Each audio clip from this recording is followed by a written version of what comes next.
বিশ্বের অন্যতম গুরুত্বপূর্ণ ধর্মীয় স্থান মসজিদে হারাম। এটি গ্র্যান্ড মসজিদ হিসেবেও পরিচিত।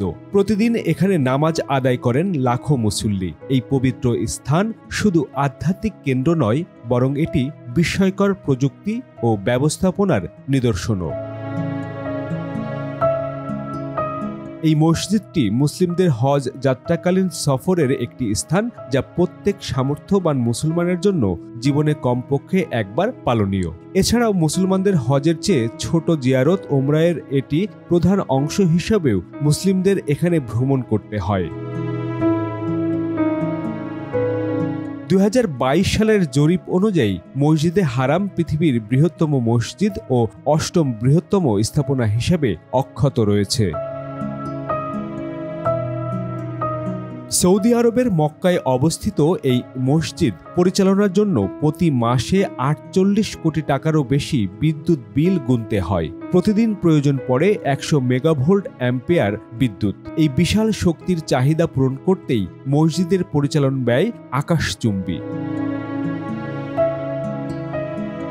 সম্প্রতি ইতিহাসের সবচেয়ে বড় সম্প্রসারণ প্রকল্পের পর একসঙ্গে 20 লাখেরও বেশি মুসল্লি এখানে নামাজ আদায় করতে পারেন। আধুনিক প্রযুক্তির বিশাল সুযোগ সুবিধার মধ্যে রয়েছে 8000 স্পিকারের সাউন্ড সিস্টেম, 8000-এর বেশি নজরদারি ক্যামেরা এবং 1,20,000 আলোকসজ্জা ইউনিট।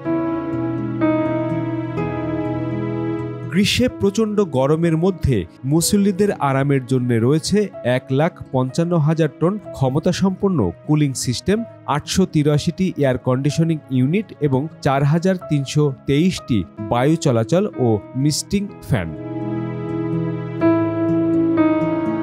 এছাড়া রয়েছে 519টি এসকেলেটর ও 100টি ইন্টারঅ্যাক্টিভ স্ক্রিন, যা 16টি ভাষায় পরিচালিত হয়, যাতে সারা বিশ্বের মুসল্লিরা সহজেই তথ্য পেতে পারেন।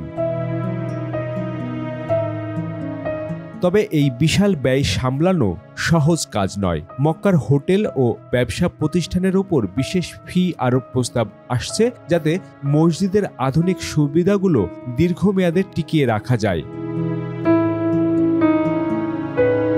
বিশেষ করে রমজান মাসে বিশ্বের নানা দেশ থেকে লাখো মুসল্লির আগমন ঘটে। মুসল্লিদের নিরাপত্তা ও ব্যবস্থাপনা নিশ্চিত করতে সৌদি কর্তৃপক্ষকে বাড়তি ব্যবস্থা নিতে হয়।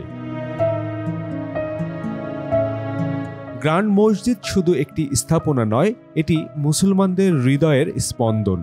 এই পবিত্র স্থান যুগের সঙ্গে তাল মিলিয়ে উন্নত হচ্ছে, যাতে আগামীর প্রজন্মও এখানে এসে স্বস্তি ও শান্তির সঙ্গে ইবাদত করতে পারেন। মসজিদটি বিভিন্ন সময়ে বিভিন্ন সুলতান, খলিফা, রাজা বাদশাদের তত্ত্বাবধানে ছিল এবং বর্তমানে এটি সৌদি আরবের রাজার তত্ত্বাবধানে আছে, যাকে এ কারণে খাদেমুল হারামাইন শরীফাইন পদবি প্রদান করা হয়। নিউজ ডেস্ক, বাংলা খবর 52।